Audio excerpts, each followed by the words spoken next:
Berani mengambil peluang dalam kerjasama dengan negara-negara di Indo Pasifik, Amerika Serikat bahkan Tiongkok harus lakukan di ASEAN dan juga Indonesia agar mampu berkembang menjadi kekuatan ekonomi baru dunia. Lalu apa saja yang harus dilakukan dan tantangan apa yang akan dihadapi? Simak wawancara eksklusif koresponden senior CNN Indonesia Ruli Kurniawan dengan Managing Director International Monetary Fund Kristalina Georgieva. Madam Kristalina Georgieva, Managing Director International Monetary Fund, thank you very much for your time with CNN Indonesia. Thank you for inviting me. Wow. And I know this is a very busy schedule here in ASEAN Summit in Jakarta, so I'm going to kick off the questions by asking about your perspective. So what are the major economic concerns or challenges that you see facing the ASEAN region as a whole, even though yesterday you told us that there's a good news, there's a light, that our economic growth projected 4.6%. So what is our challenge? Well, let me start with that good news. Right. Not only it is great for ASEAN, achieving 4.6%, way above the global average of just around 3%. It is very good for the rest of the world. ASEAN is delivering 10% of global growth. This is about twice the share of ASEAN in the world economy. But of course, there are significant challenges that the countries of ASEAN are faced with. First, scarring from the shocks we have experienced. The COVID, the war, cost of living crisis, all those have held countries back.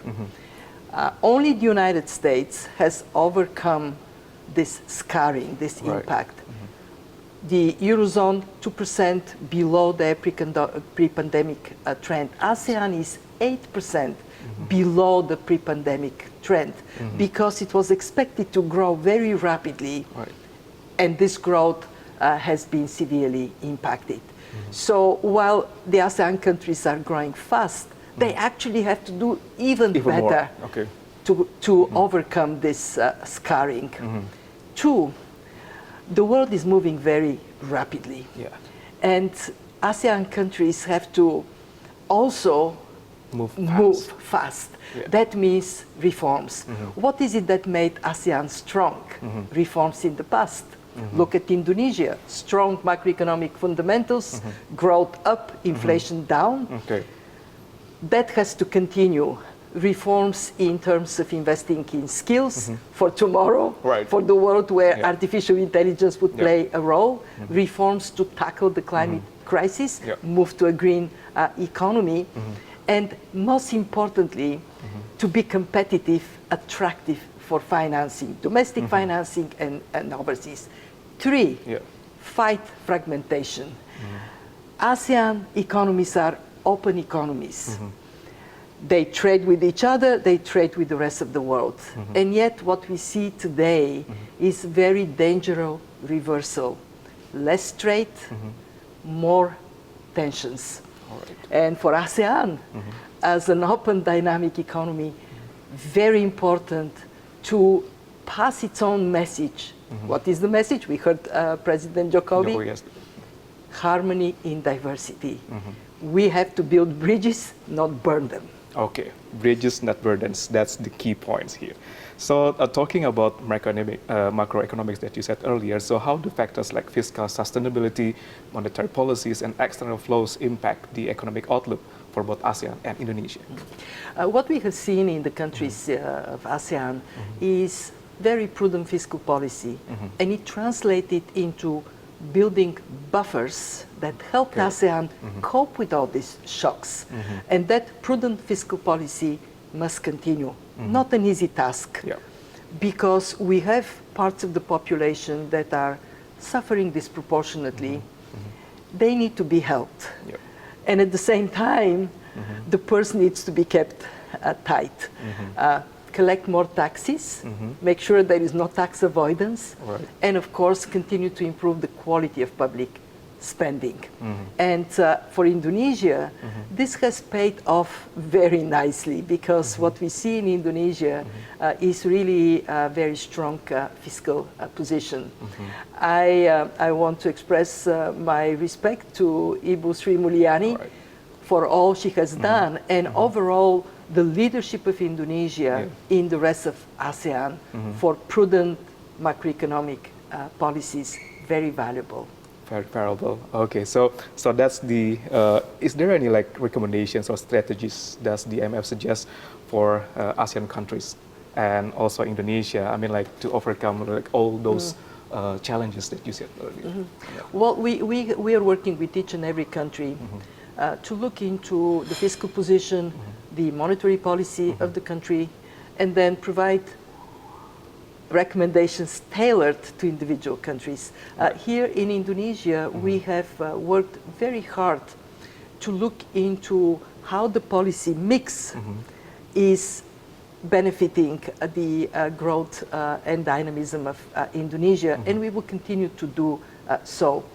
More specifically, we are looking into structural reforms, because we recognize that structural reforms in a world of more frequent, more devastating shocks, combined with sound macroeconomic policies, is the only way to build resilience to these shocks. Right, nice. Now we're talking about Indo Pasifik nowadays, because there's a lot of like collaborations and coordination in Indo Pasifik. So, with the evolving dynamics in Indo Pasifik, how do you see Indonesia's role in promoting stability, trade, and development in this region?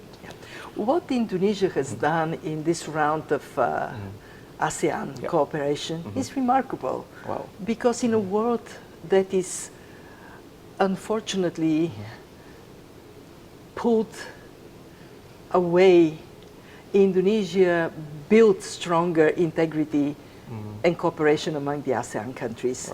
We see it demonstrably in the trends in interregional trade, and also the leadership that ASEAN has offered to others through the regional comprehensive economic partnership. What in a world, again, where forces of fragmentation are strong, bringing ASEAN with the other 5 countries from Asia, Australia, New Zealand, Korea, Japan, this is remarkable. And if I may add, I think that that spirit of ASEAN, it has to be exported the same way ASEAN exports goods and services. Right. So harmony, that's going to be our keyword here in the Indo-Pacific. So how can Indonesia's and ASEAN's active participations in Indo-Pacific cooperation's initiatives translate into tangible economic benefits for their respective economies, like attracting investment and expanding trade? Well, referring back to the Regional Comprehensive Economic Partnership, it is the largest alliance of countries in the world. 30% of the population, 30% of the global economy, deciding to bring down tariffs and increase trade and overall cooperation. That is translating into an impetus for growth. And for Indonesia, for ASEAN, youthful population, still growing population that needs the jobs and opportunities, they cannot be generated only by investing domestically. They can be generated by creating more opportunities to work internationally, to export to other countries. But also domestically, one of the remarkable advancements in policy in Indonesia is green policy. Indonesia is issuing green bonds.